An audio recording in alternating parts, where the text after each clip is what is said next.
सत्ताधारी विरोधी गटावर टीका करत आहेत. दुसऱ्या बाजूला याच मुद्द्यावरून बंदच्या मुद्द्यावरून जे कोर्टात गेले, कसं बघता जे कोर्टात गेले? बंदच्या मुद्द्यावर कोर्टात गेलेले सदावर्ते कोण आहेत हे सगळ्या महाराष्ट्राला माहित आहे. त्यांना पाठिंबा कुणाचा आहे हे सगळ्या महाराष्ट्राला माहित आहे. मराठा आरक्षणाच्या विषयामध्ये कोर्टात जाणारी माणसं कोण होती, आता सुद्धा कोर्टात जाणारी माणसं कोण होती.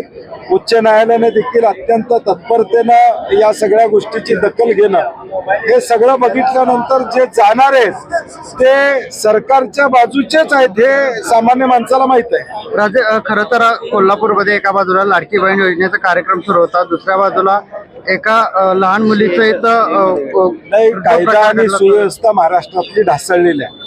गेल्या 2 वर्षातली आकडेवारी बघितली तर आपल्याला लक्षात येईल की महिलांच्यावरचे अत्याचार, महिला गायब होण्याचे प्रकार असतील, मुलींच्यावरचे अत्याचार असतील, या